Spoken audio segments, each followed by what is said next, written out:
Oh, are we going? Yeah. All right. Whoa, what's good, fellas? Want to welcome y'all back to Sports Therapy. This is episode number 7, right? Number 7, man. Yeah. Moving right along. We're gonna try something a little bit different today. So in this episode, we're gonna be doing our first Q&A. We asked for a few questions in the last podcast, and y'all came through. Appreciate that. So we're gonna answer a few of them today, and we're gonna kind of see how the vibe of this episode goes. If this is something y'all enjoy, maybe we'll do more in the future. We just gotta kind of see how it play out. Today, we just trying it out. Feel me? So, real quick before we jump in, bro, what's the deal, man? What's life right now? It's been chaotic the last week. I've been doing a lot. I've been traveling a lot, and I had to give a shout out to my cousin Tom. If you can see the shot, it might be backwards, but he just finished up the first 12 weeks of like the Marine Oh, training. word. Yeah. So he just finished that up and graduated, and is moving right along with that. So Props. awesome for him. Yeah. We as a family we decided to get together and do the Marine test, and we all like trained for months kind of thing. Yeah, and yeah. did and it's the test is a 5K run, as many pull-ups as you can do in 2 minutes, and as many crunches you can do in 2 minutes. Okay. And so they have different classes based on your scoring. And I think everyone wishes they did better. Like I did okay. Like my run was like 22 minutes, 25 seconds, which is like 7 minute, 20-ish pace for Okay. for per mile. Yeah. And I mean, I'm not a long distance runner, so that's fine. Yeah, But yeah. we were all like pretty dead afterwards. And bad, bro. to the go like, man, this kid's been doing this every day, but probably way worse. How long way has he been harder. training? Well, it's 12 weeks, like the initial. I'm saying no. like- How long did he train for the? I don't know. The I mean, he was test. just he's like 18, so he just finished up high school and went So in he right jumped away. in. Okay. Yeah, so he played sports too. He played football, and Yeah. so yeah. Dude, that's So anyway, crazy. congrats to him for being able to get that done. Definitely shout out to him, man. But anyways, what's up with you, man? Uh, man, I got some. You know what I'm saying? I've been working on a couple things, bro. I just did a Tequila Spice's podcast, the Behind the Mask podcast. We recorded that last week, and then he also did like a recording for my channel. So I got like a collab coming up with Tequila Spice. Y'all know who that is. Ex NFL player, played like 15 years linebacker. Got drafted by the Bengals actually, and he made like the first cut for the Hall of Fame. He was nominated for the Hall of Fame earlier this year. So dude Dude, is that's yeah. awesome, man. That's Yeah. awesome. So something pretty cool, bro. I'm excited about it. Oh, sorry, y'all, I forgot to turn my light on. It looks good. Yeah, but yeah, something pretty cool, bro. So I'm excited about that. That's gonna be dropping on the channel soon. So that's what I've been working on. You feel me? Dope, man. That's really awesome. Appreciate it, bro. Appreciate it. All right, uh, so Yeah, you ready to jump into You these ready? questions? yeah, you want to go first? You want to ask the first question? Yeah. I don't know how to pronounce his name though. Yeah, he'll be all right. All right, so the first question comes from, and I'm probably messing this up, Cape. You know what I'm saying? It's from my boy Cape, but he has a damn good question. How did the role of football video games, if any, shape your understanding of football? Dude, I like this question a lot. This is Yeah. something that before we started the podcast, Yep. we talked about as a potential topic because we both played so much NCAA and Madden growing up, and it's a part of like, the legacy of our channels in a way. But I think that my life was heavily affected by it from a young age because as soon as I could like get in front of a screen and play a game, I was like 4 years old playing Madden. Damn. And I feel like my vision as a running back improved because of playing Madden. Because the classic thing about Madden is that top-down view where you look down and you can kind of see everything. So when you're playing over and over and over, it's like practice. It's like mental reps. Yep. So you get to see it from like a coach's perspective, like those all 22 cams. Yep. That's just like the Madden cam. It's perfect. So one of the things my coaches always said about me in like junior high and like youth football was like I had good vision.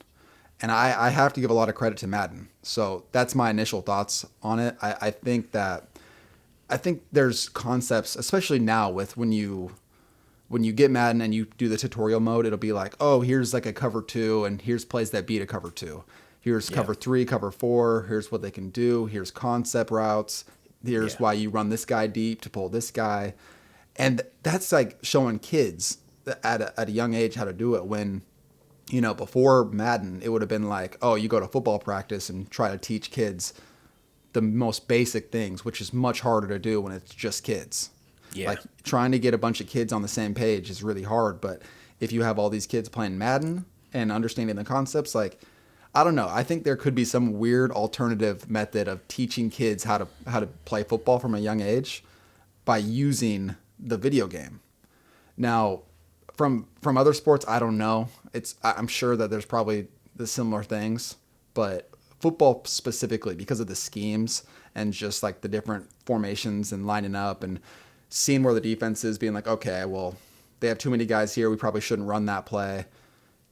I think that it does have an impact. It did for me, and I know that for a fact. So, Yeah. anyways, Absolutely, bro. Like, I think for me, I'm more of a visual learner, right? So being able to see the route combination and being able to see like what a cover 2 is supposed to look like with the bubbles and every, like, bro, having that vision of what it's supposed to look like helps so much.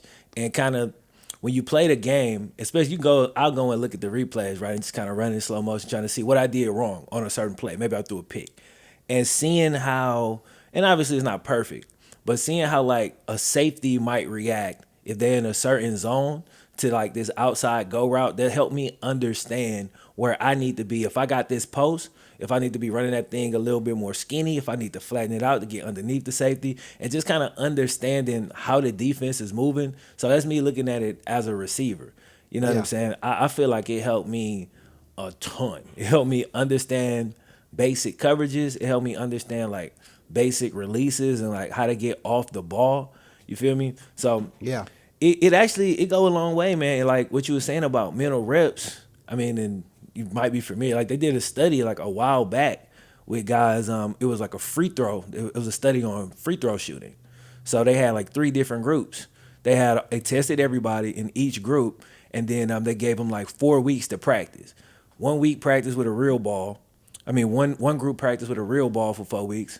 One group just did mental reps. They never got a ball. They just would like visualize themselves doing it for like an hour every day. One group didn't do nothing. The group that did the mental reps improved at the same exact rate of the cats with the actual real ball. You feel what I'm saying? incredible. Yeah, Yeah. that's And incredible. so mental reps go a long way.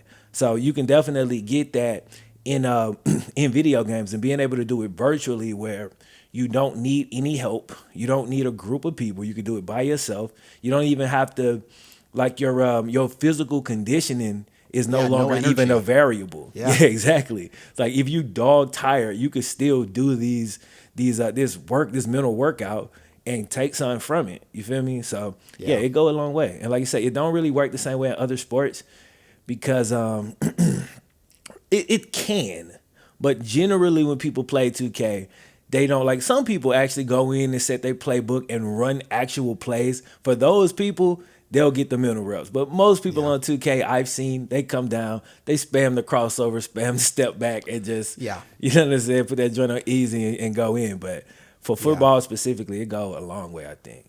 There's a aspect of every sport where physicality, it's totally forgotten in the world of video games. So, Yeah. there's so much about football that you can't get from playing the video game, but the fact that you can get like the schemes and understanding, that's so big because half the game is just understanding where to be. Like a lot of great players, Yep. they're not better than anyone physically. It's just that they know where to be at the right time or what to do when that situation comes up. And I think a lot of that comes to studying the game and For the off sure. time. And that sure. visualization is so important for sports in general. So I think it's just a perfect aid for that. For sure. And before we leave off this question, the last thing I'm gonna say. A couple of years ago, I remember reading an article about the Arizona Cardinals. That was the first one that did it in the league. Maybe 2 or 3 years ago now. They were implementing like virtual reality for their quarterbacks to get those same type of mental reps like you would get on a video game and go through their reads and everything like that. So you starting to see it in actual football, like them utilizing it even on the highest levels. You feel me? Yeah. So it could definitely help us as like kids or as amateurs or whatever like that. So yeah, it's dope. Dude, I wonder how many like Madden and NCAA YouTubers are like better or good at football.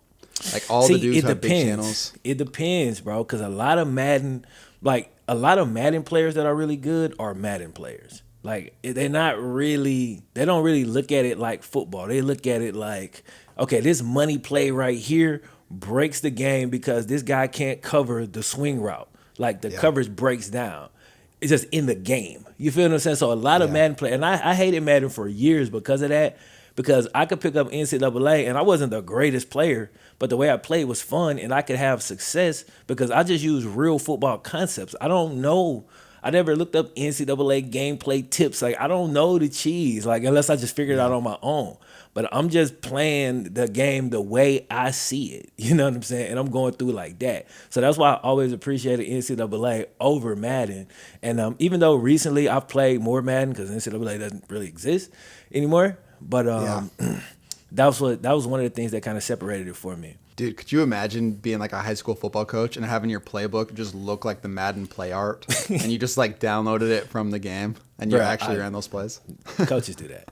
Some coaches Dude, do that, bro. I wouldn't doubt it. Like you'd see that play work, you'd be like, huh, that's Some of that's those interesting. plays are good. Like some of those plays, like they make so much sense and they put the defense in a compromising position or make them make Yeah. a decision and then the quarterback can read that. You know what I'm saying? Yeah. Some of the plays is just they be garbage. You got a hot route 15,000 times just to get a decent play going. But Yeah. you know, Dude, it's really cool to watch actual games and see like a concept that you've done in the game. Like the Browns ran 4 verts against the Colts. yeah. And they threw it to the tight end, like that spam play Yeah, where yeah, the tight yeah, end yeah. comes across the middle. And I was like, oh my gosh, trips to the right. See, we run verticals. that, man. We run it a lot too. There's a play we run where we bring a guy dragging. I don't know what you would call it, but we bring a guy dragging from the left, and then we have 2 posts on this side. The slot guy is always running the more shallow one. Dude running the deeper Yeah. one. We run this every game like 4 times. And Tyler Boyd, I swear to you, he catch like probably like a 20-yard pass and maybe another 15-yard pass on that exact concept every single week. And it's dope. This is a good play. It's hard to cover, bro. All right. So KJ, he was saying, what is your favorite or most satisfying thing about your favorite position? Could be football, basketball, or any sport. And he said for him, he loves quarterback and throwing the perfect lob or touch pass because it's so satisfying. Damn. Okay. That's a great question, bro. I guess I'll go with football. This is mainly a football thing. Yeah. As a receiver, probably the most satisfying thing is understanding what the defense is trying to do to you, right? So say they're trying to box you. They got a man like pressing you. It's a cat over the top, and you got to watch that linebacker on the inside. Yeah. You know what your route is, right? So you kind of playing a mental game with them, but you got to go fast because you got to be in a certain spot at a certain time with the quarterback. So it's like this whole chess match. You know what I'm saying? Like it's more Yeah. than just, how well can I, dudes be running them. You ever watch the Nike camp where dudes running like, he do like a 360 in the middle of his route and they're like, oh, it's like, yo, that's Yeah. not a real route, my guy. You know what I'm saying? But like Yeah. playing that little mental game with them, and it's subtle. It's subtle stuff that a lot of people won't pick up on. Watch somebody like Keenan Allen. He's super good at this. You know what Yeah. I'm saying? Because he's really not that fast, but he got good quickness, good size, and like his positioning and the way he manipulate the defense in order to get open or give the quarterback a lane to just get him the ball, even though he ain't creating a ton of space. It's a thing of beauty. You know what I'm saying? That's probably my favorite thing to watch, like from a position standpoint. Yeah, I mean, I'm sort of similar in the way because I played running back. And so I get the same idea where you kind of read the defense before the play. You see where the linebackers are. You see how the defensive line is set up, and you know it's a power to the right or whatever, and you kind of get an idea of how it's going to open up. You've done the reps a million times in practice. Yeah. And for me, my favorite part was seeing the hole open up to where I knew I was going to get minimum 10 yards. And it's one of those games where you're like, how far can I take this? So it comes down to like a move on a safety or a move on a linebacker. And that's the difference between, a 7 to 10 yard run and like a pop off 25 Yeah. to the house plus type of run. Yeah. And so I just loved those. And I loved exposing dudes with my speed, just purely outrunning them. Like they think they took a good angle, but I just run past them. Yeah. I loved that. Like taking one to the house when they thought they had me. I mean, that's Yeah. why I love sprinting, because when you sprint and everyone's just trying to run in a straight line and you beat all those dudes, it's the most satisfying thing, dude. It's Yeah. like the most manly I've felt. Like when you're running against dudes who all do this, they all Yeah. got scholarships to do this, and you're beating them. Yeah, It didn't hell happen yeah. very often in college, but especially in like high school, man. It was fun, man. I love running, and I love just putting the burners on, you know? Yeah. So, I think for me, man, and get off this question, you saying that made me think about it. Being able to narrow it down a bit. Outsmarting a dude. That's the thing. Like if I feel like I can outplay you like mentally, that's the thing. I basically want to have a counter for everything you do. If I can do that, that's the most satisfying. And that go back to my original explanation of playing football. Same thing in basketball, you know what I'm saying? If you try to play the over aggressive defense, like I want to have a counter for every single thing you do. I want to be a step ahead of you. And if I can pull that off, that's the most satisfying thing for sure. yeah. Yeah, I agree. I totally agree. All right, next question. Okay, this is from Game Day TB. All right, my question is, how did you guys deal with life after football? So that's interesting because it was tough. I mean, for those of you who've listened to all the podcasts, you know that my football career ended pretty bad. It just ended on a terrible note. As senior year of football, we lose 7 straight. My last game was awful. And so it's never been easy because I loved football. Like being in a football game is there's nothing like it. So I guess for me, finding competitive outlets that are healthy is the only way that I've been able to deal with it. It still doesn't fill that void, but it does a little bit. So like for instance, so right now I'm starting to do like a track training program again where I'm trying to get back into like sprinting shape.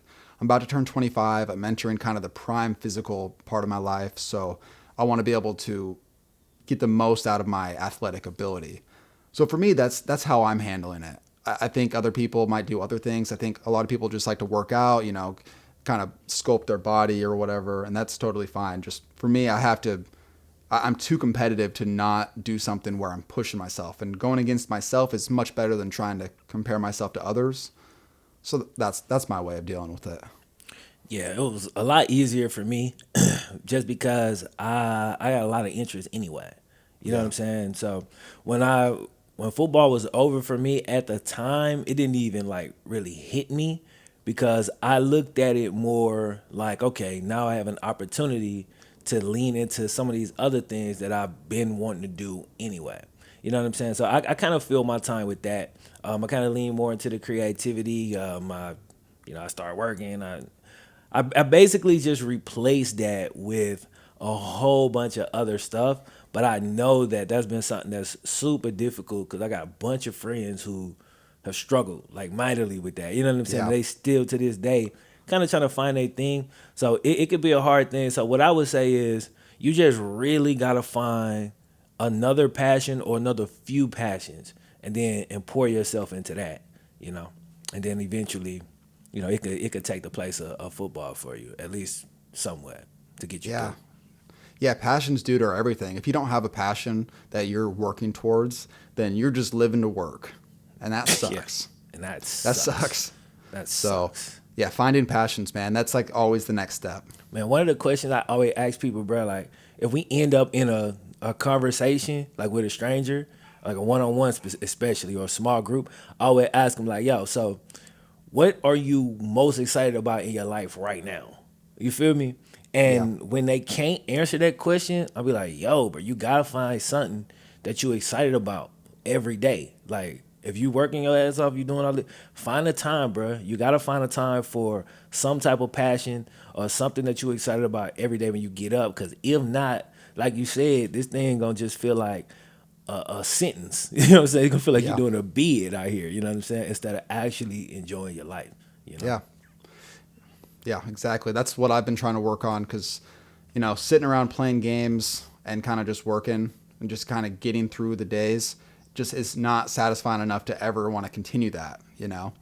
But Yeah. as soon as I started flipping the switch again to going like, okay, get motivated. Like let's get these things done that I want to get done. And from a athletic standpoint, that's kind of checked. And then like just working on other things, like developing new passions. Like I think in like RuneScape terms, so I'm like a level 1 gardener. And so I've been trying to like improve like the yard in my house because it's crappy. Never played So RuneScape.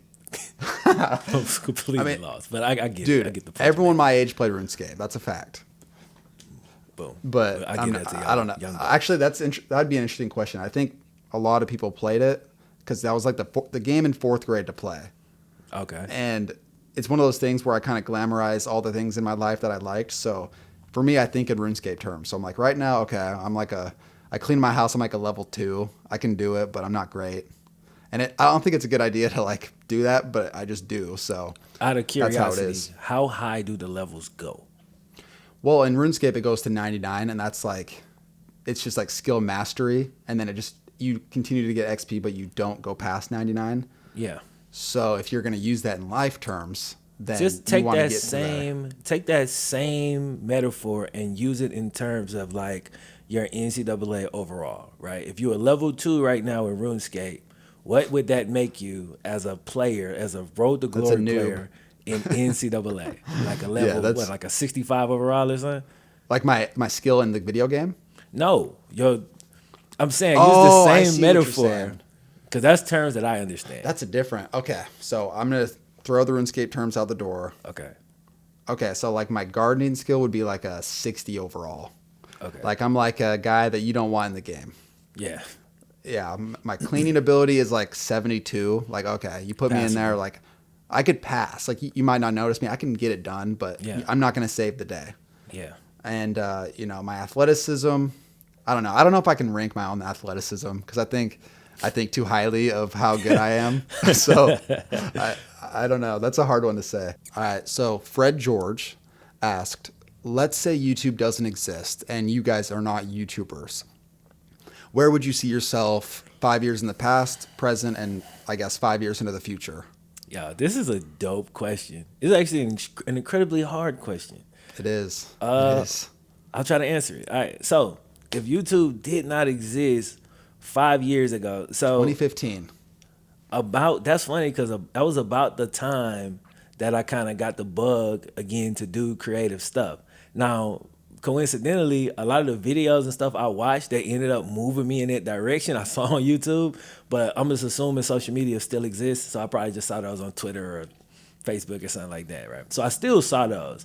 I probably would have built like a SoundCloud page. That's probably what I would have ended up doing. Like the same exact story I have right now, but instead of me starting on YouTube, I probably would have started dropping like a song a week on SoundCloud or something like that and trying to build up like that. I think that's probably the route I would have went.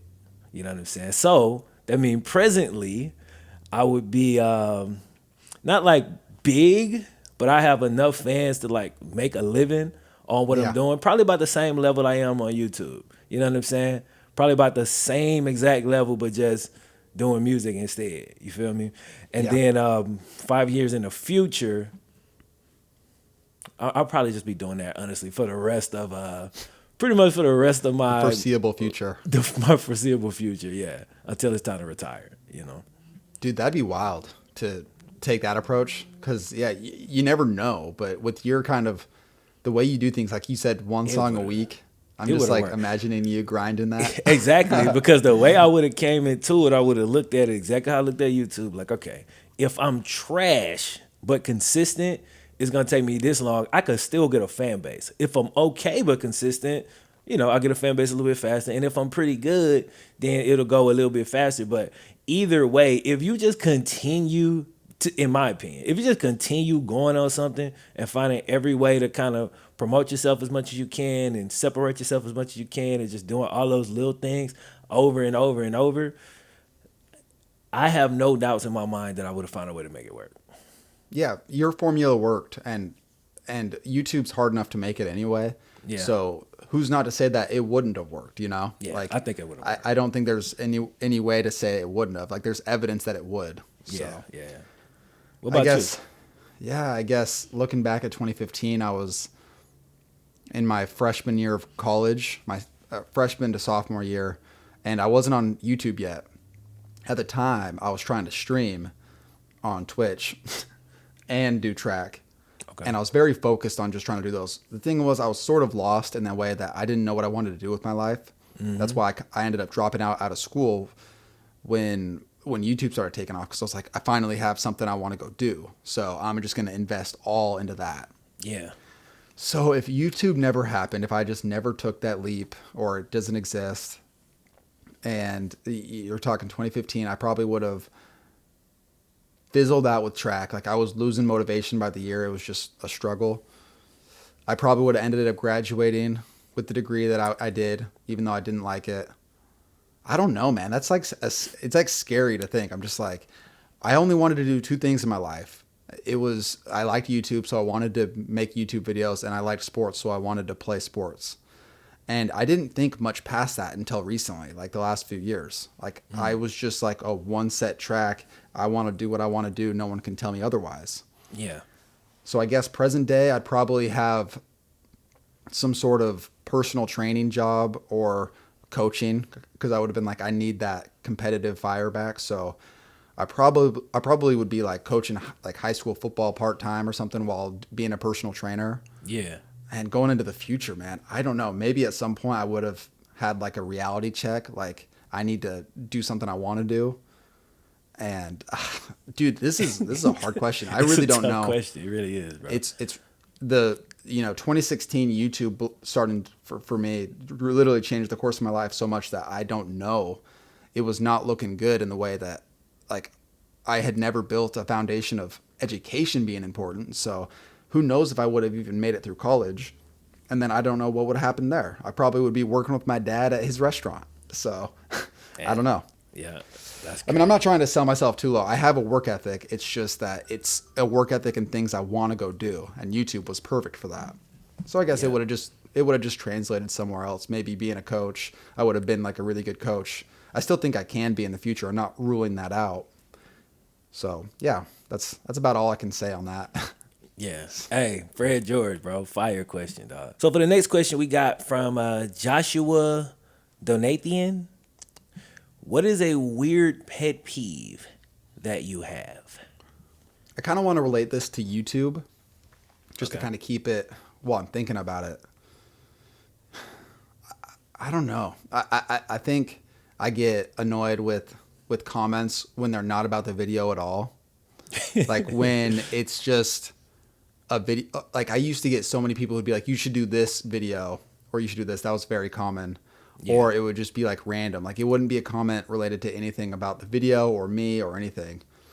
I just don't get it.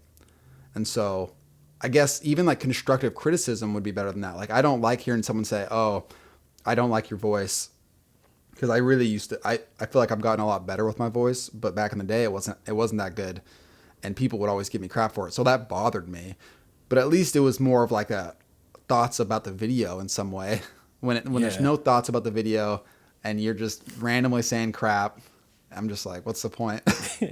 Hey, it's funny, bro. Like, I think that bothered a lot of people. That's why that never bothered me, cause like I look at it like they just here to show love, right? Like, okay, say I'll drop like a 25-minute video, and within the first 30 seconds, great video, flip low. I'm like, hey, he's showing love. He clearly haven't watched the damn video yet, but he's steering my comment section to like a positive, you know what I'm saying, in a positive way. It can be a little bit annoying though. You spend hella time doing a video, and the second you drop it, all I get is, yo, what happened to this person? What happened? What? I be like, yo, you know what I'm saying? Y'all even gonna watch this video or comment on it at all. But at the same time, like, they got videos they want to see. So I just look at it like, okay, I didn't scratch that itch for this person. You know what I'm saying? I got to do a little bit better with that, I guess.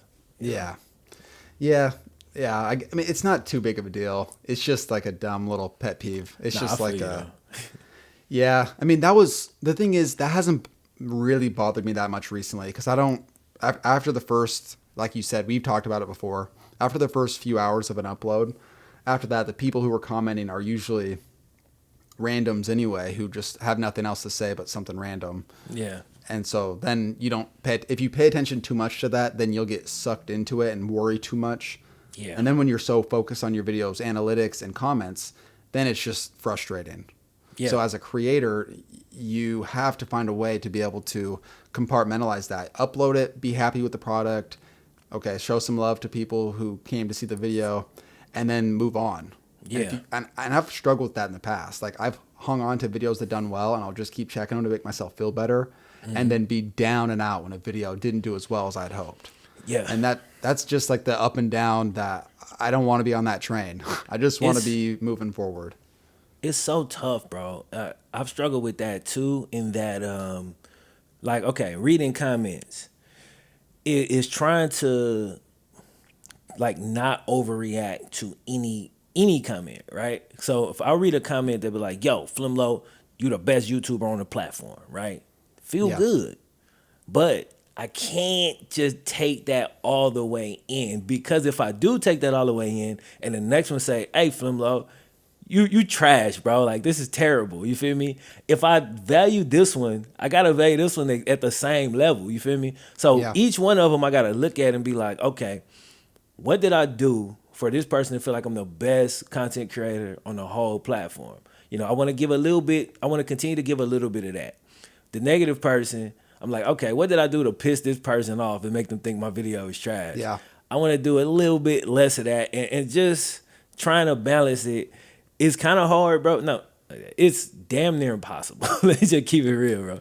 It's Yeah. damn near impossible. Like, it's so damn difficult to do, to not like, to kind of let everything just roll off your sleeve. But I think it's you'll drive yourself crazy basically if you don't figure out how to do it. You know? Yeah, for people who, everyone does this because everyone has an Instagram. Most people listening to this probably have an Instagram or Twitter or some sort of social media, Facebook, where you have interacted with people or posted something where you paid attention to your stats. I had been doing it long before I made this YouTube channel.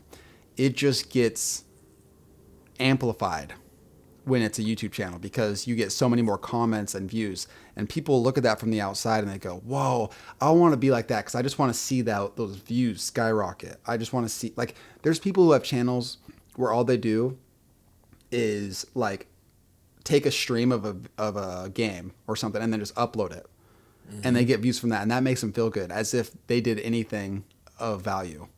Like, and the problem with that, then it's not even you. You're just like trying to get feedback for something that's not even you to feel good about yourself. And I'm a victim of that. Like, I have a victim of like trying to make a video, and it's not about the video. It's about trying to get the people telling me how great I am, because I think it's a self-esteem issue at that point. You just want and need that sort of energy. And if you can find a way to get over that, and that's something that, like you said, it's pretty much impossible. But if you can find a way to like just deal with comments and like okay, KTO, you're amazing. Okay, well, this guy probably liked this video a lot, so he's just showing love.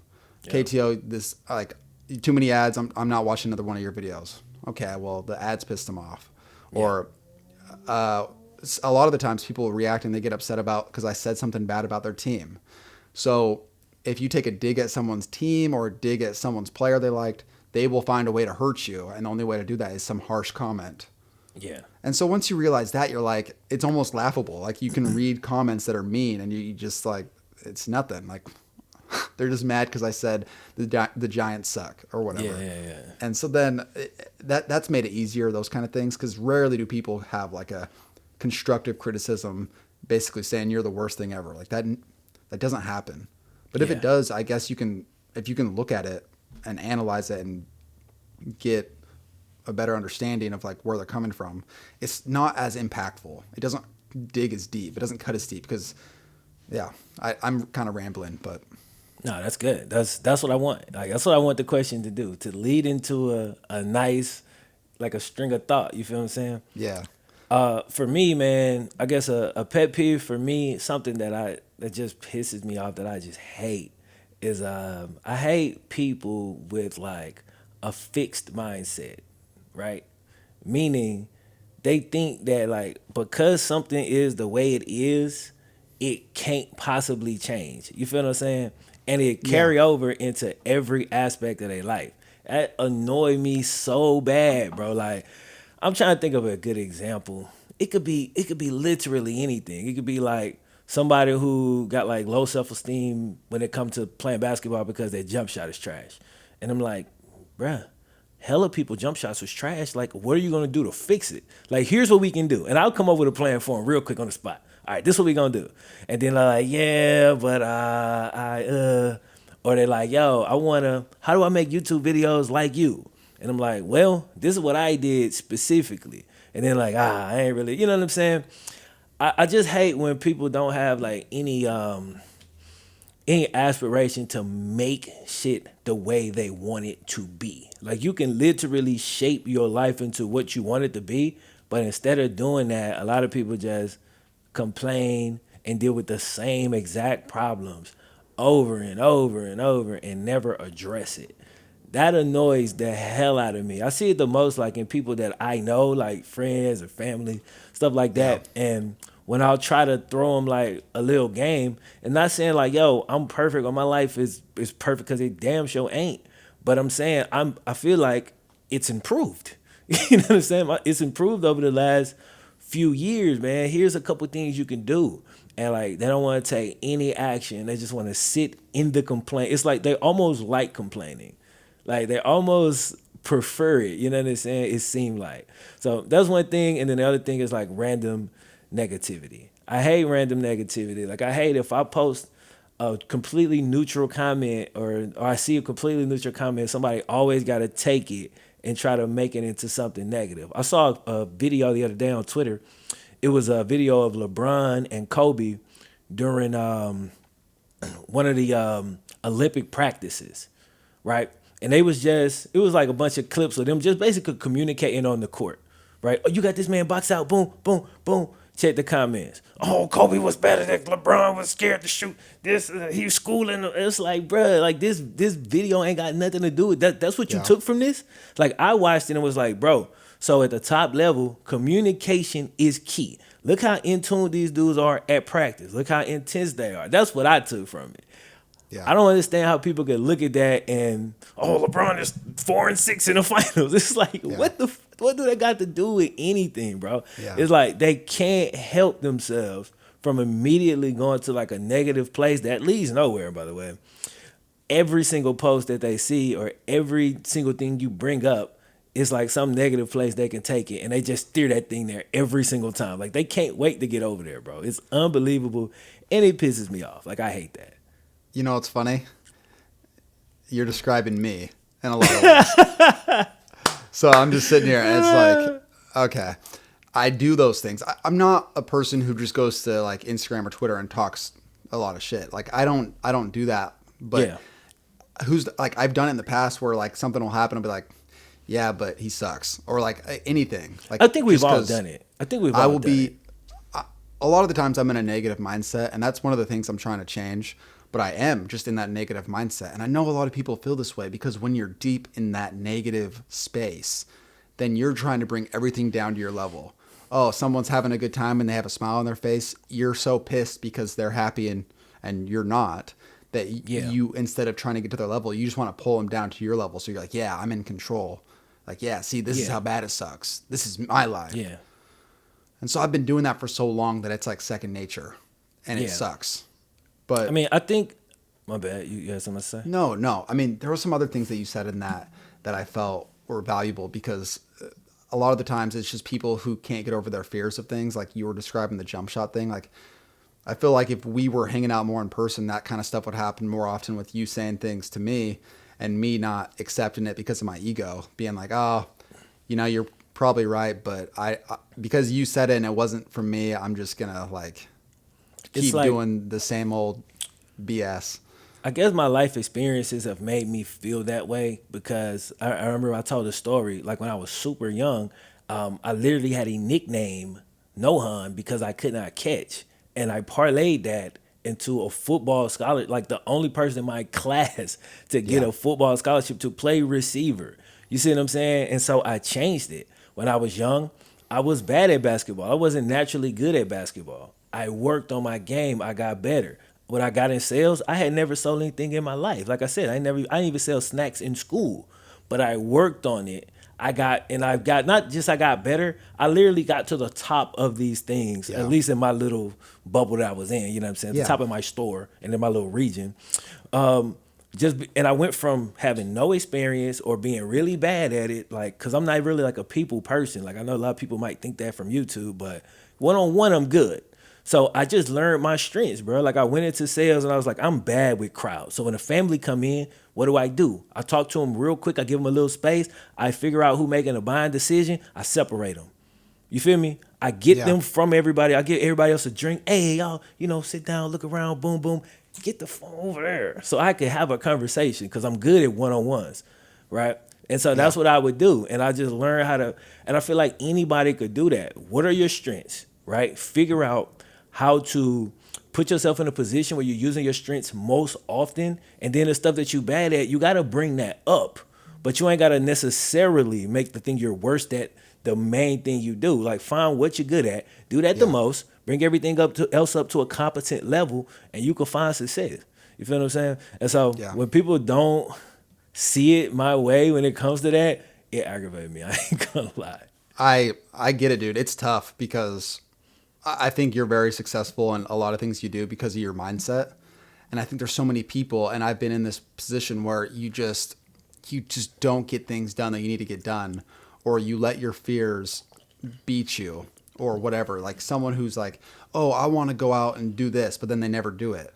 Yeah. Well, then they're just always upset at themselves and they just like, that's how it is. Yeah. So then someone like you, who's like on top of your shit all the time, like telling someone like that, well, okay. Generally speaking, I'm not. You're not. My shit all no the one's time. Perfect. I'm just giving you a lot of credit, and I'm not trying to blow smoke up your ass, but it's just there's so many people like I have to talk about me in that way because I have been in that situation where I just let like all the things go and I don't do what I need to do. And so then you talk about success, and then in the back of my mind, I'm going like, he doesn't get it. He doesn't know what like this kind of struggle is, but you do because you actually you used it, and you like this the no hands thing. Yeah, it's just a mindset, man. It's just a mindset that's really hard to get over because we all build this habit of being negative or being fearful or being like, oh, I don't do well in big crowds, so I'm not going to do it, or I don't do well speaking in front of people, so I'm just not going to do it. Or, oh, I'm not a good athlete, so sports suck. Anything. I'll throw this out there because that's just, it kind of reminds me of some things that I would like to talk about and that I do, right? The whole thing, I'm not good in big crowds. I ain't good in big crowds. And so it's not essential to my life. You see what I'm saying? If I lived a lifestyle where I had to be in big crowds all the time, I'd prioritize like getting a lot better at that. Yeah. But that ain't something I have to do very often, right? When I do have to do it, I boost myself up. I make sure I'm reading. I make sure my mental and everything is strong so that I could go into that environment and I'll be fine for a limited amount of time. And then I'm going to get the hell up out of there. You feel what I'm saying? But if my primary source of survival, or if there was something else that I really enjoyed, like say I was a musician and I had to travel around and do it, I would just have to expose myself to it so I could get better and get more used to being around a whole bunch of people and dealing with that. But like you ain't gotta improve every single thing you're bad at to like the maximum level. That's what I was saying. You could, if you don't like big crowds, you could build a life where you work from home and you don't have to deal with big crowds a lot. Yeah. You know what I'm saying? Like it's more than one way to solve the issue. My point is just like when you identify the problem, figure out like, is this something that I can just cut out?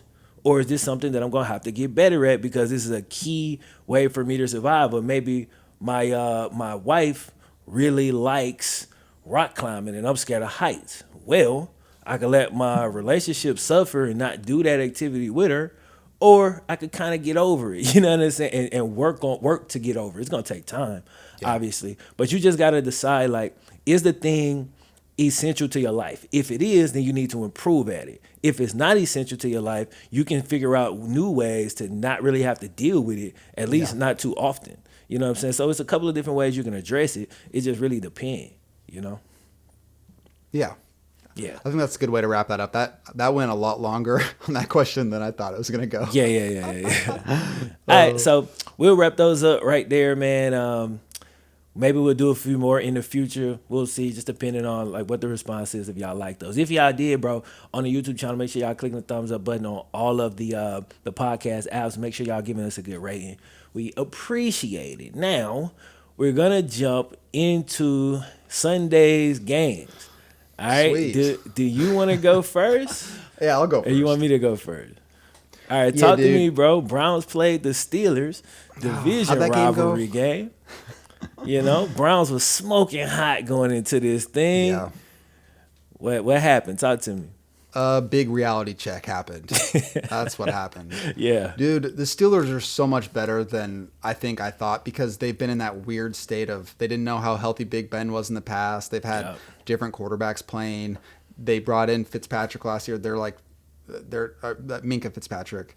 Yeah. And then they've had moving pieces all over. They're trying to figure out. They had the Antonio Brown and Le'Veon Bell's like a whole fiasco over the last few years. So Yeah. I think I'm not saying that the Browns underestimated them, but I think there was this big misunderstanding about how good the Steelers are because they're legit. The Ravens and Steelers are top 5 teams, Super Bowl contenders. They're stacked on both sides of the ball. There's no doubt about it. The Browns are little brother. It's how it is right now, and that's not going to change for a long time because where the Steelers and Ravens are 10, 15 plus years into the regime that they have built. You know, they have an identity that is so rock solid, you know, run the ball, tough, physical at the line, you know, mean, nasty. You're not running on them. Why won't he fall off, man? He's so good. I know. It's like It sucks, man. But that's just the realities of having one of those guys, you know? Yeah. They're also really great at drafting receivers. I just gotta throw that out there, bro. Yeah. Claypool is the truth. I think Tomlin is the dream coach when it comes to divisional opponents and rivalry games and getting your guys up for those. Yeah. I think Stefanski's going to bring a lot of great things, but I am worried about the Browns culture adjusting to these emotional big bro games, you know, the Ravens and Steelers mostly. Yeah. Like the Bengals are in a situation where they're trying to figure out like how to protect, like it's different. Yeah. But it's still the same when it comes to like the rivalry and that aspect of it. So I think a lot of Browns fans are really upset because we all have low self-esteem when it comes to the Browns. I don't think it's a reason to panic. I think that the Browns are 6 games into a new regime. 6 games. And that's only playing the Steelers and Ravens once. Yep. You're talking about trying to build an identity, and they're going against teams that have been doing it for hundreds of games. Like they know what they are. The Browns are still figuring that out, even though we sort of see glimpses here and there. Everyone's jumping off of Baker today. Everyone is saying fire the D coordinator. Everyone's being like, I don't know. People like the coach, but overall, people just get so upset so quick, and it's silly because.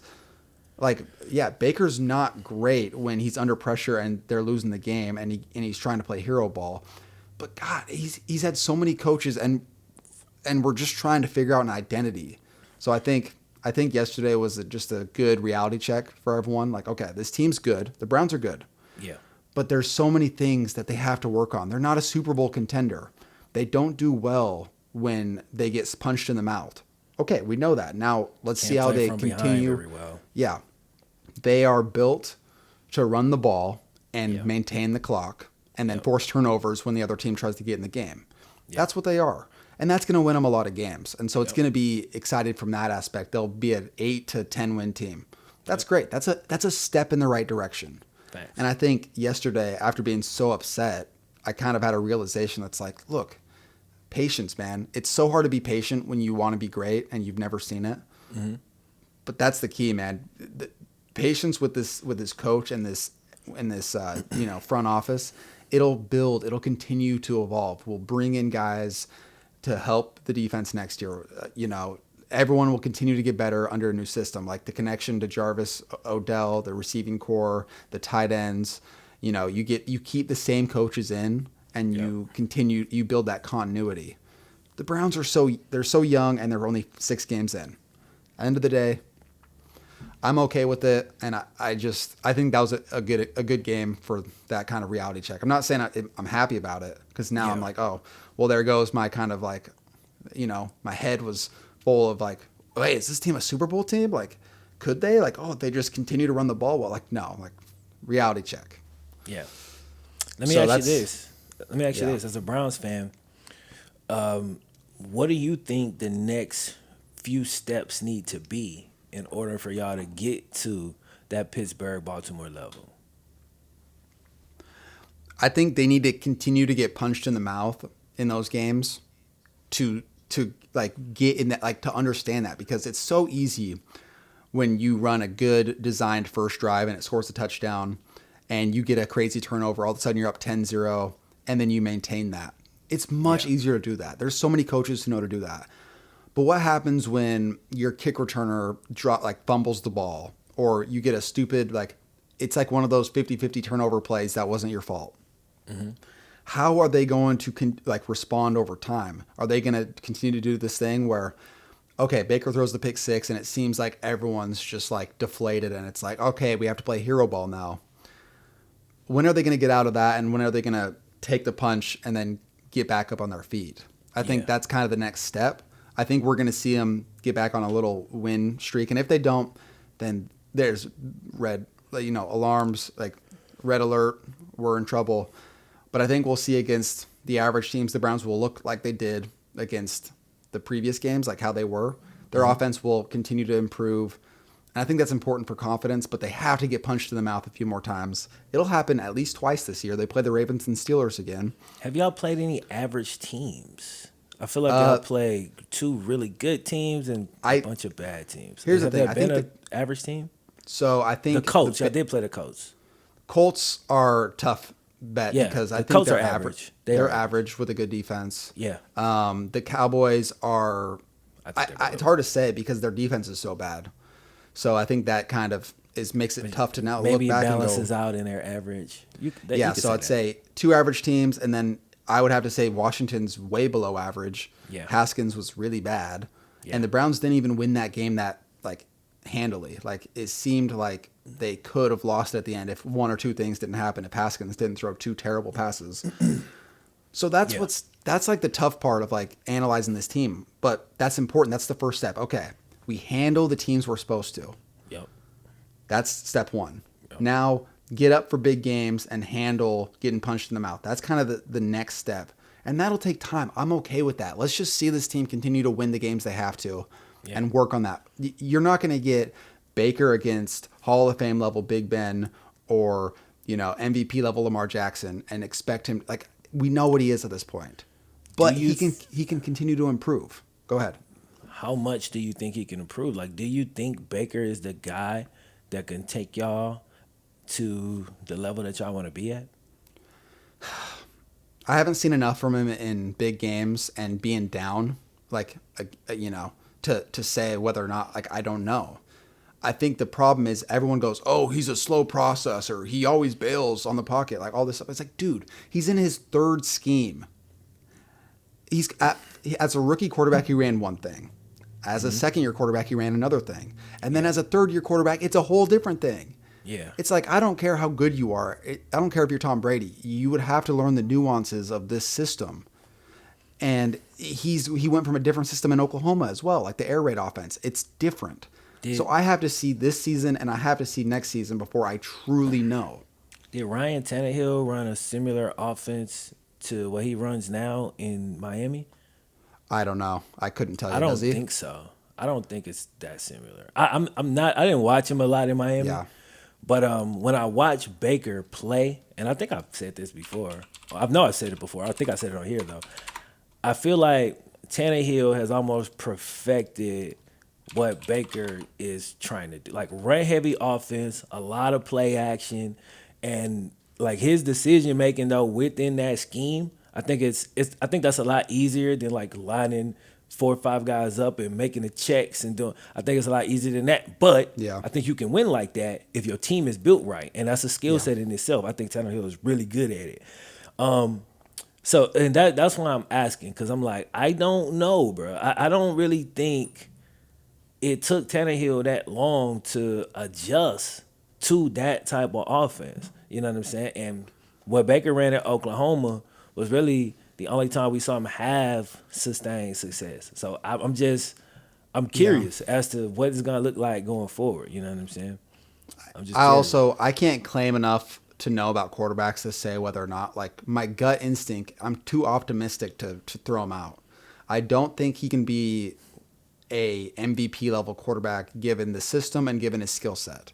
But I do think he can make plays, and I think he can run this system to the level that it can get to that point. Yeah. Like you're talking about Tennessee, like I could see this being that type of team when it comes to like running the ball. You That's got the multiple model backs that that are good, y'all are following. and it can work. It's a It great almost model. got We've seen it Tennessee work to the because Super Bowl. Tennessee smacked Baltimore Yeah, last year. You know what I'm exactly. saying? So we know Exactly. it can work. Yeah. Exactly. So I don't know, man. I'm in a weird state right now because the Browns are 4-2, Yeah. but the fans make it feel like we're 2-4. Yeah. You Yeah. know, Yeah. Yeah. Yeah. and it's just silly because it's what do you expect from a first year like rookie head coaches don't do well Yeah. in the NFL, especially at a bad team. Yeah. So the fact that we're 4-2 right now should be like, hey, we lost to the Ravens and Steelers, two top 5 teams. We're 4-2, and people are upset. It's silly. That's the key. Like the key to happiness, that you just said it, is managing expectations. Which is why I jump into my game. I was not upset at all because I did not expect to win this game at all. And when we went up 21 nothing. I Yeah. knew for a 100% fact that they was gonna come back. Now, at that point, I was like, "Yo, we got a chance to win this thing that I didn't really think we had a chance to win." But I never felt comfortable with because we can't run the ball because our offensive line isn't good. So when your offensive line isn't good, our defense isn't great. How you gonna hold a lead? Like, it's like the only way we're gonna hold a lead is if we get a couple more explosive plays and keep scoring. We're not gonna be able to control the clock. So me knowing that, like, I wasn't upset really when we lost the game because I was like, yeah, I kind of saw this coming. Couple of things in the game that pissed me off, and I think let me just say this: my defensive coordinator should be fired, and the only reason I think he has a job is because he boys with the head coach. Okay, I think a defensive coordinator is terrible. Yeah, he's given up a touchdown before halftime in every single game the entire year. And in almost all of them, the same thing has happened. Either a busted coverage from some exotic BS play that he draws up, or he's got us playing man coverage especially in the red zone. And I'm screaming at the monitor, get out of man, they're gonna cross. When they cross, our guy is gonna get picked. He's gonna be wide open. It happened every time. They did it again. I was like, yeah, you know what I'm saying? So you could see it coming, bro. So it's just like, as long as we continue to allow cats like that, and then my head coach come in the press conference and say, oh, we just needed to score more points on offense. Now, look, if you just want to throw the defensive dude under the bus in the press conference and you got on him in the back, all right, but I don't know if he did because that's your boy. You feel me? And I feel like pride at this point is starting to creep in with my coaches, and that's something I definitely don't want to see, especially when they haven't won literally anything. Yeah. But what I will say about the game, bro, I saw so much potential, and I saw the same thing when we play like the Jack. Any game we play where Joe Burrow isn't under like ridiculous duress. He plays better, I think, under ridiculous duress than most quarterbacks in the league. Like when most quarterbacks in the league getting pressure, like they don't throw 3 picks, right? Joe handles it better than a lot of quarterbacks, and he's just a rookie. That makes me hopeful. But when he actually have time back there, like the dude looked like a damn vet. So I know he gonna put up points. We do it every single week. You know what I'm saying? The problem is the protection breaks down, and it get to a point where there's nothing he can do. It's like they find the faulty spot on the line, wherever it's at that week, and they just keep, especially in the second halves of games. And now we can't put nothing together. You feel what I'm saying? So I understand at this point that the team, like I see who we are. After the first 4 games, I was like, okay, I see what we are. So I'm not like super upset out the L's no more. Even L's where we quote unquote blow a 21-point lead. I'm like, yo, I just didn't look at it like that. You know what I'm saying? I really didn't, bro. I knew they would come back, and I knew it was going to end up being a tight game. In the end, we can't pull it out. At this point, a part of me almost likes it because I don't think my coaches are very good. I wasn't sure. Like, I gave them time, plenty of time. It's been, a season and a half almost now. And I think my head coach is a solid offensive coordinator. I don't know if he's a great head coach, but I think he can make it as a head coach if he gets better coordinators, though, right? We need stronger coordinators who could almost be a de facto head coach. You know what I'm saying? Just to strengthen the whole core. Like, we need, like, if my head coach is a B plus, a B, let's say a B. We need 2 more B's, but he got people that's lower than him. You feel what I'm saying? Yeah. You can only do that if you an A plus, and then we got 2 B's. We great, but you a B, so we need like to bring up that average. Our coordinators got to be better, or we need a new head coach. You know what I'm saying? Yeah. One of the two. And so we'll see what direction that goes. But we obviously still trying to figure things out. But I feel pretty good about our future because, again, I feel really good about my quarterback. I feel really good about my young receivers. A couple of our DBs I really like. But we got a lot of holes, a lot of gaps to fill. And it's just really going to depend on what the front office does. Like, how do they address this? Do they sit on their hands, or do they start making some damn moves? And, we'll see, bro. But I made up my mind. I'm not going to be letting this ruin my Sunday no more. I'm going to watch the games. I'm not going to expect much. I'm going to cheer for the good plays.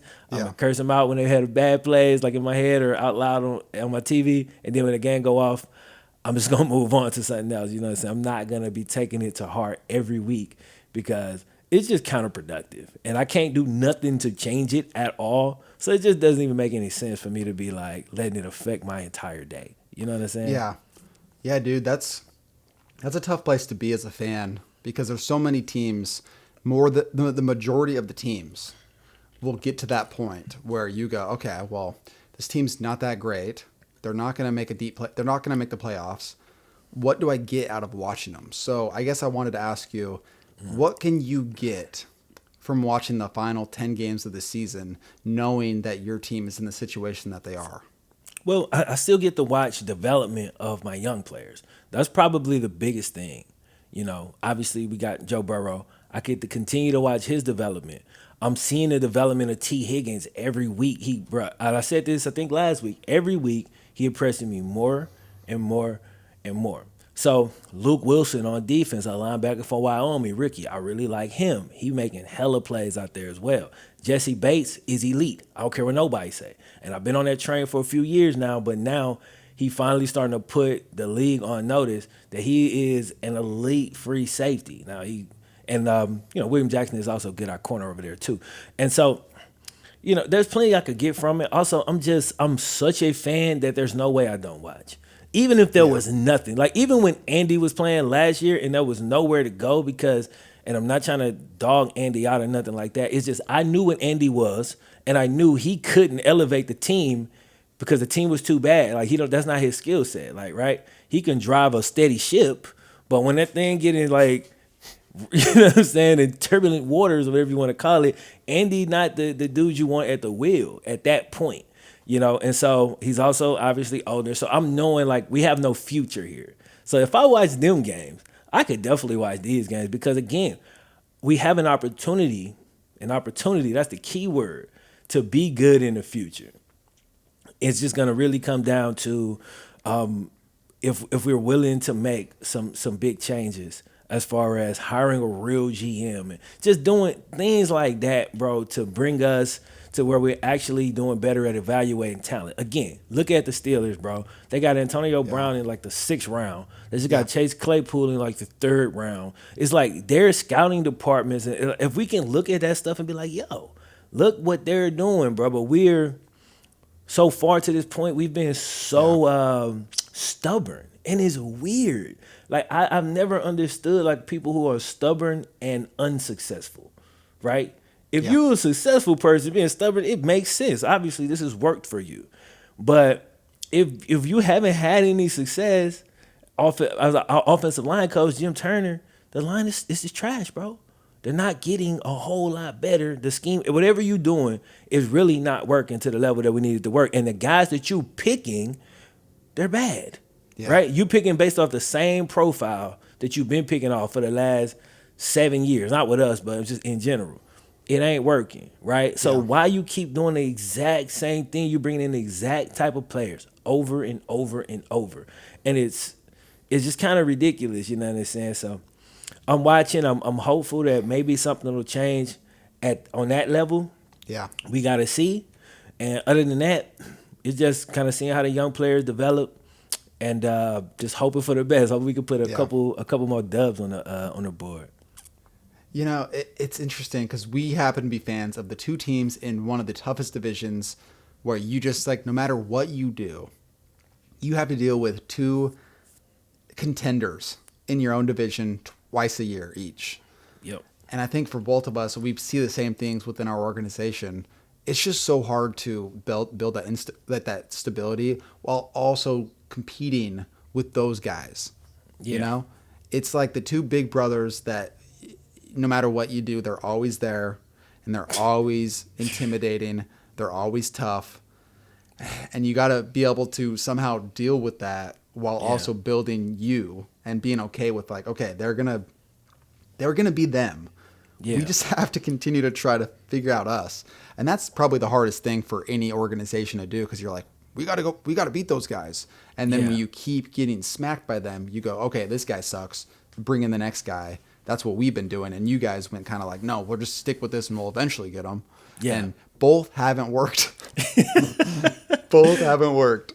Neither has worked. And, you know, the reasons for it is hard to say. Like, I feel like we've been closer more times in the recent future, in recent times. You know what I'm saying? Like making the playoffs and stuff like that. But just not good enough to get over the actual hump. And I think y'all's strategy will be more successful, because if you keep throwing shit up against the wall, like, look, it's gonna start to work eventually. Versus us, we just like, we're not throwing stuff against the wall. We're not like bringing guys in and moving guys out. We just like, yo, these the guys. So whatever happens with this, that's what happens. Like, we got so many of the same players we had the last time we made the playoffs, but we wasn't good enough to get out the first round then. What you think will happen now? Like, that they're older and we don't move off guys, we don't trade, we don't get no value for them, and we playing against people who are getting every single little advantage they could possibly get, and we phoning it in. We going through the motions, and like, you're just not gonna win like that, bro. It's not gonna happen. So, well, I guess we'll segue into this. Browns Bengals 2.0 this week. Yeah, that's the matchup. Bengals 2.0 this week. I was saying this yesterday, like, yo, it sucks that every time we play y'all got to be coming off getting completely drugged the week before. It's deja vu, dude. It's the exact same. You know what I'm saying? So now y'all got to be all focused. Like, why y'all could be coming off a win? You feel what I'm saying? Yeah. But I think it goes pretty similar to the first one. The fact that y'all don't have Chubb definitely plays in our favor, like in a major, major way. Kareem Hunt is good, but he's not Chubb. And so, you know, there's that. But honestly, I don't think y'all have more talent, and I don't think our coaching is buttoned up, right? So I think we'll get out-talented, and out-coached. Yeah. So with that being the case, it's kind of hard to win a damn game if you're gonna lose in both of those areas. You know what I'm saying?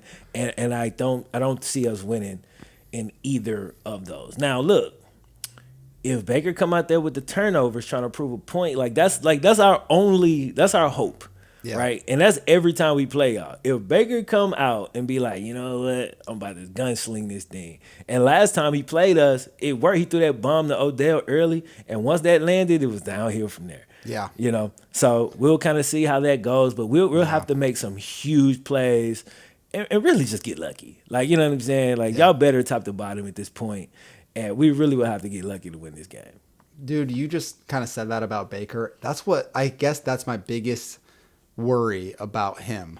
Yeah. Is that whole, like, if he throws that bomb and it works, all of a sudden he can't be stopped.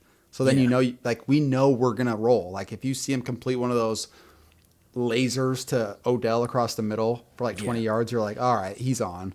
Yeah. But when he throws a pick six to start a game, then you're like, there's no coming back for him. Like he's like already gone because he's like going to be like, I'm just going to go back out there and, you know, I'm going to fire away. And it just like, it's like he loses a little bit of that dialed in focus and confidence, and it turns into like insecurity. And then he's like trying too hard. So that's, I guess if you guys come out and punch us in the mouth, that's your chance, because then if you guys get up by like a 14-7 or a 10-3 or anything, that's the worry. I mean, if we can run, I will say that. Yeah, if we get up like we got up against the Colts, I think we win. Right. Yeah. Like I don't think Baker goes Phillip Rivers on us. But I don't really see that happening. Like, I mean, it could happen. Like, maybe we run a kickback, but again, we have to catch some major breaks. Yeah. Major breaks. I think whoever kind of gets out, I think if the Browns can control the clock and punch first, I think they'll win. I think they'll probably win anyway. Yeah. But it's one of those things where if the Bengals get up early, I can see them kind of upsetting the Browns. And it wouldn't be that shocking because of the fact that the Browns struggle so bad when they're losing. Right. So, yeah, overall, the Browns should win this game, and they need to.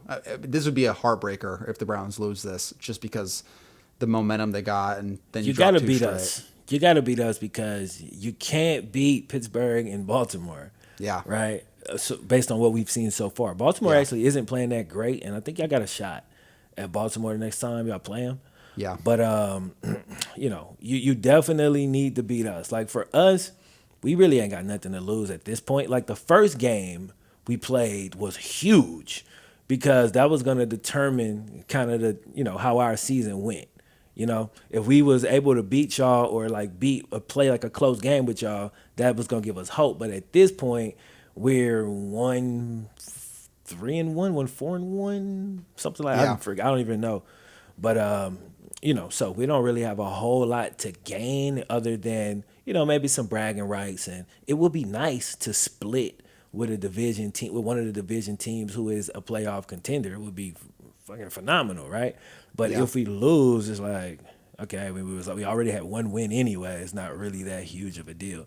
You know what I'm saying? We'll just get a better draft pick at this point. But, I mean, I really want the wins, bro, just because I have guys on my team now that I believe in, like especially the young players. So I have a different attitude than I had last year. Like last year, I was like driving the tank ball like early, like in like week 4 or 5. I was like, we don't need to win no more because I wanted the top quarterback. Yeah. You know what I'm saying? At that point. But like this year, it's different. Like, yes, I want a good pick, but I also don't want my players, like they're frustrated and they put in so much out there, so much effort out, and we not getting these wins. I don't want it to break their spirits. You know what I'm saying? So it's a little more complicated or complex this year, being a Bengals fan. But that's where we at, My last thoughts, and I think we can be done unless you want to say something as well. Yeah. But I'm so over that. I'm so over like the Browns being bad and being like, okay, guys, let's just keep losing so we can get that top pick. Or that top 5. Ooh, we just moved up in the draft projection. Ooh, we're number 3 now. Yeah. I'm so sick of that because I think if you can get the right guys, like you said, picking players, then it really doesn't matter because then you can find those important players in the other rounds. So I just want to see, like, I want to see the Browns get to the playoffs and not be so worried about draft picks and just continue to find those guys later in the draft. Because I'm sick of trying to get top 10 picks. For y'all, I agree. But y'all had top 10 picks like every year for like 5 or 6 or 7 years in a row. So y'all got dudes, right? For us, it's different. I'm saying, but like ain't no team in the league got a dude in every spot. You feel what I'm saying? I'm finna make my point. You'll feel what I'm saying. You can't get Joe Burrow picking 10th. You can't get Myles Garrett picking 10th. Right? Like these impact players, we really don't have a lot of that. So it's different for us, right? Y'all got maybe the best defensive end in the league. It's at least arguable.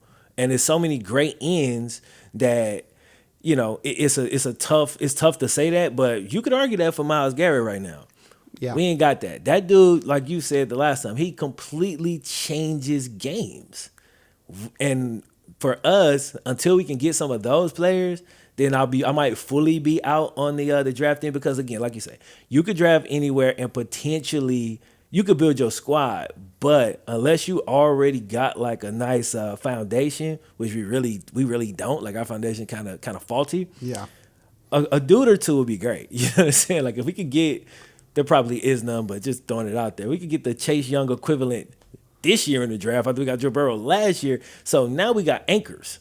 Yeah. You know what I'm saying? On both sides of the ball. And again, Jesse Bates I think is great, but at free safety, he can only impact the game so much. If them dudes in the trenches ain't doing what they supposed to do, then it's not gonna matter as much. You know what I'm saying? So that's kind of my thing with that. So Yeah. I want to win more games. I damn sure don't want to like pick first, because I just don't want to lose that much. You know what I'm saying? But Yeah. I mean, I want a top 10 pick for sure. I mean, we're gonna get it, but you know what I'm saying? I do want to make sure we get in like one of the premium spots. Yeah. And I also hope we don't completely smoke it like we did with John Ross and Cedric O'Boy and Yeah. Billy Price and all these dudes that we picked in the first round who were a complete bust. Yeah. And I just want the Browns to get to the point where big time players want to come play for them. You know, Yeah. like guys want to go to Cleveland. That's what I want, because I think that's just as big of a part of it as drafting guys. Because if you can draft good players, it doesn't matter if they leave after their rookie contract. That's right when they're going into their prime, you know? Yeah. And so I think either facts. the Browns have figured out that guy's a bust, or he's so good that they're like, okay, we'll pay you, but they're like, I just want to go somewhere else. Like they got Myles Garrett long term, which makes me happy. Yeah. And so I think they got to continue to like keep their guys while building that that stability. I keep wanting to say instability. I think it's just programmed in me. But the Browns, I want them to keep building that stability, so then other guys are like, oh, I want to go line up next to Myles Garrett. I want to go play with that offense. I want to go do whatever. Y'all That's what I getting there want. because y'all got the star power. All y'all need to do now is just Foundation. go 8-8, bruh. And like I think y'all will be there, like legit. Because when you got Odell and Baker got all the commercials and you got Myles Garrett, like you got the star players, and we've seen around the league players love to play with star players, bro. They do. So I think y'all a lot closer than you think. I mean, being in Cleveland isn't probably that's probably the one thing that hurt y'all. Yeah. But y'all still got stars. Even in Cleveland, y'all got stars, you know. So that's what's up. I think we're good. Yeah. All right, fellas, man. I think that's going to wrap it up. I hope y'all enjoyed the episode. If you did, like I said, don't forget, click the thumbs up button and rate us on any of the podcast apps. Also, let us know in the comment section, like, what y'all might want to see next from us. What about the show are y'all enjoying? What maybe y'all not enjoying that we could sharpen up a little bit, because we want to continue to improve this thing. We 7 episodes in, so by episode 10, I think we're going to have it like running like just super smooth like butter. You feel what I'm saying? So anyway, we'll catch y'all in the next one. From the Raps, my dog KTO. Peace. Peace.